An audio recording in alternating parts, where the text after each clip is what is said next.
welcome back to Local Decision. I'm Rusty Ray, and we're joined today by a candidate for Blaine City Council. It's Chris Massoglia. Chris, thanks for being here. Thanks for having me, Rusty. Really appreciate it. You got it. And right here in Blaine for about 10 years, right? Correct. And you and your family established here and really like living in Blaine, don't Yeah, you? we just bought our first house, my wife and I, 2 years ago. So I rented for a while and decided to call Blaine home and bought my first house. So Yeah, and so now you want to be even more involved, it sounds like. Why true. is that? It's true.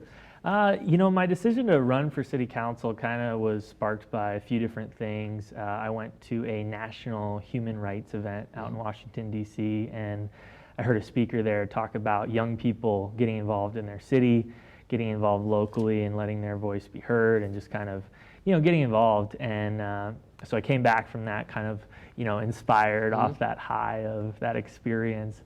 And I started kind of just looking into some things, talking to some people, and it was right when COVID was happening. I was going out for walks in the neighborhood, seeing everybody walking around. I was like, how come this street doesn't have a sidewalk and, that street does? And just, some of those things that kind of are involved with city government. And I remember when I had rented for a while, I lived over by my church, and we used to see police officers patrolling all the time. And then I never saw any police on my street. So, I was just kind of asking myself some of these questions, and kind of the more I asked and kind of looked into things, I decided to just get involved and see if I could, be a voice for some things that I'd like to see happening in Blaine instead of just complaining about things on social media or something like that. But, actually getting involved and seeing if I can make a difference.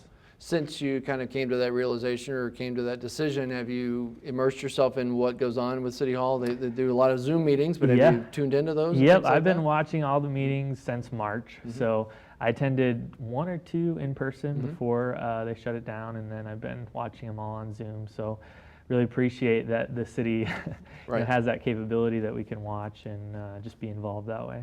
What is it about the city of Blaine? Obviously, you've lived here, you want to invest in being a part of this, but is there anything specifically about this community that also compels you to want to try to serve?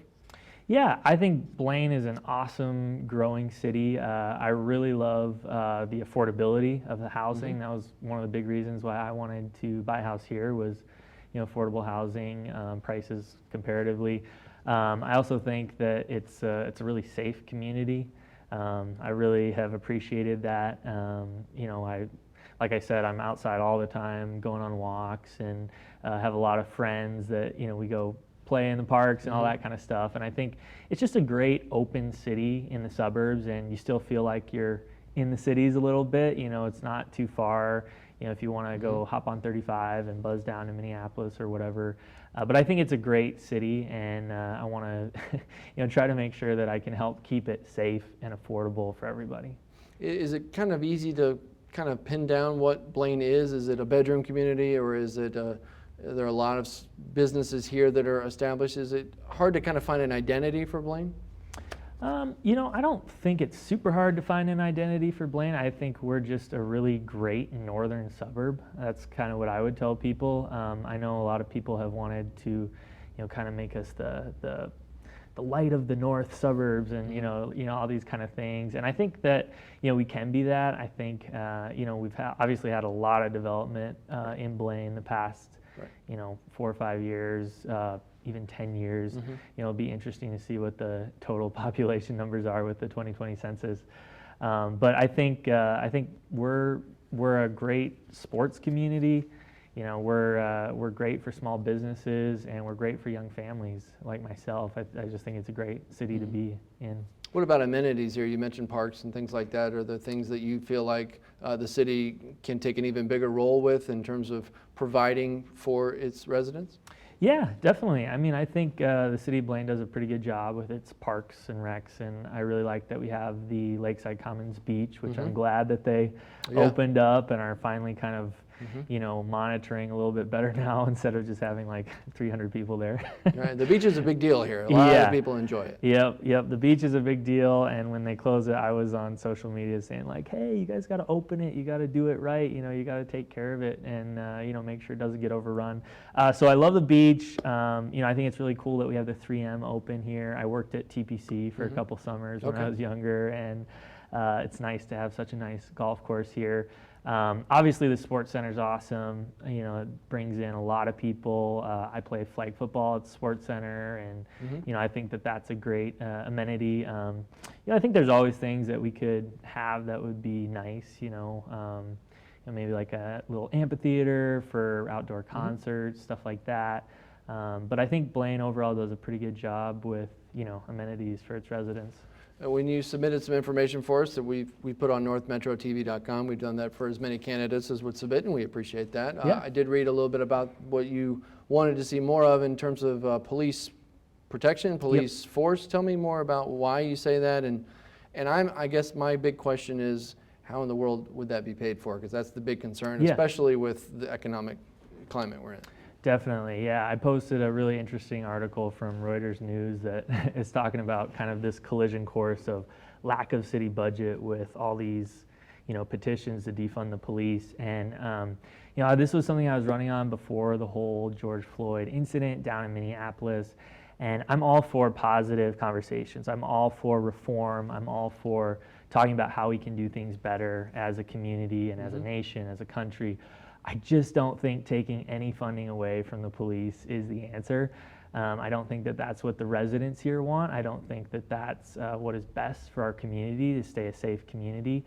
I think Blaine is actually a little bit on the lower end of the spectrum when it comes to total police officers on the force, patrolling police officers. Right now, we only have like 6 to 8 patrolling officers on duty at a time.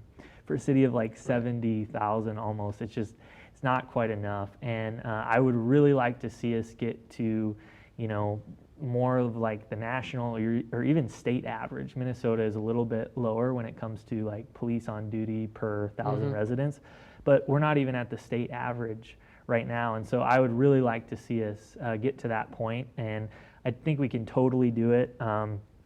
As far as the funding and where the money is going to come from, I'd really like to look at some of the tax incentive financing that we do, a lot of the money that we give out for the Economic Development Authority funds and all that kind of, those budget items. I'd like to take a look at that. I think Blaine's a great place to develop, and I think businesses, developers would be building here regardless of if we give them, $800,000 in tax incentives to do it. Houses sell like crazy here. I don't think developers are going to have a hard time, making a profit on houses that go up in Blaine or apartments that go up in Blaine. So I'd like to take a look at some of that. And overall, I think there's many, many different areas that we can look at, but I think public health and public safety has to be the top priority for Blaine. I think especially with everything going on right now and how much we've developed in Blaine, we got to put that at the top of the list.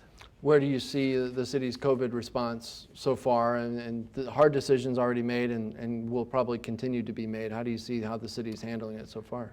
Yeah, I think Blaine's done a decent job with the COVID response. I've had some questions. They had in the newspaper that they have this emergency response room, and I'm kind of confused as to what the point of that is and why there's funds going toward a room. Like, can I go there and get a mask, or I don't really know what the point of that is.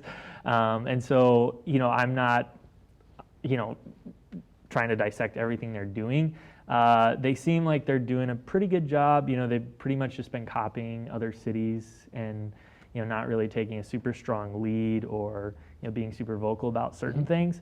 Like I said, I was a big advocate of them opening Lakes Beach, and doing it in the right way so that people weren't just going there nonchalant and having 300 people at the beach. Right. So, I think that there's definitely things that they could have handled better, but I'm not, not criticizing their every move with the COVID response. So.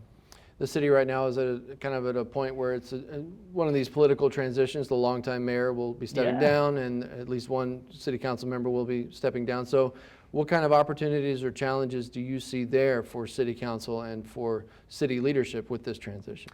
I see a great opportunity for Blaine to get some new faces on the city council and to take some different approaches than what we've been doing. That's part of why I'm running, is because I think we're kind of seeing the old boys club break up a little bit, and I'd really like to see some new faces on Blaine City Council. I think that, you know, there's obviously going to be a huge shift with whoever wins the mayoral race, but I think we have a really great opportunity to bring some philosophical shifts to Blaine as far as, you know, what we're spending. A big thing I'm running on is no citywide sales tax.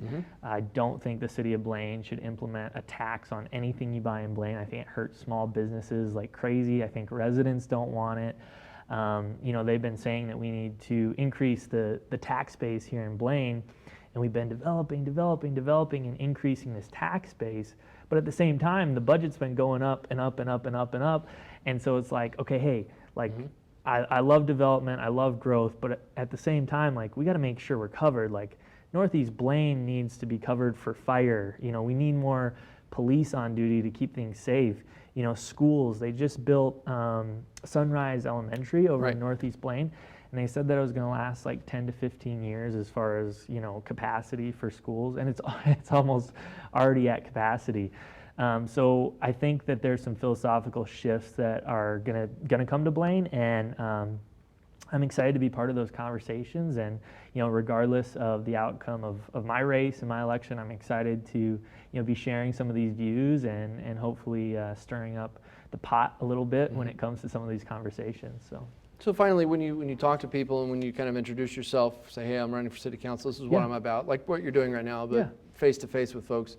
What are you hearing from them? Is that kind of what you're hearing from them, is concern about the direction, the future, the development, things like that? Yeah, I mean, Blaine is pretty diverse. I mean, you talk to residents that just bought a home over in Northeast Blaine in the new developments, and, you know, they're like, hey, we love Blaine, it's great, we just moved here, this is awesome. And then you talk to some residents over in some of these older neighborhoods that are like, my property taxes increased $6,000 the past 3 years. You know, why is this going on? How can you help us do this? So I think Blaine is pretty diverse when it comes to, you know, demographics and challenges that are facing different residents. But the one thing that is loud and clear, you know, this whole police issue is pretty controversial. You know, there's a lot of hate going on social media about it, and, you know, there's obviously conversations that need to happen, but nobody in Blaine wants to defund the police. I mean, that is loud and clear. Every time I mention that at the door, people are like, oh, thank you for saying that. And I think that, you know, I was appreciative of the mayor last night, actually. You know, he said, he made a comment about that, and I think the Blaine police is great. I think they do a great job. There haven't been any issues of, you know, prejudice or anything that I've been aware of. But again, you know, we're growing so fast, we need to really make sure that we're supporting and funding our police in the right way, because it's going to be harder and harder to find people that are interested in that field. Just being honest, I mean, I know a few police officers in Minneapolis, and I mean, it's been hell for them. I mean, this past month, it's been so rough. And so not to get into all that, but I think that that's one thing that, you know, people in Blaine really, really appreciate. Okay. Well, we appreciate you being here today. Yeah, thanks for the time, Russ. We really appreciate it. All right, Chris, thank you. Yeah, thank you.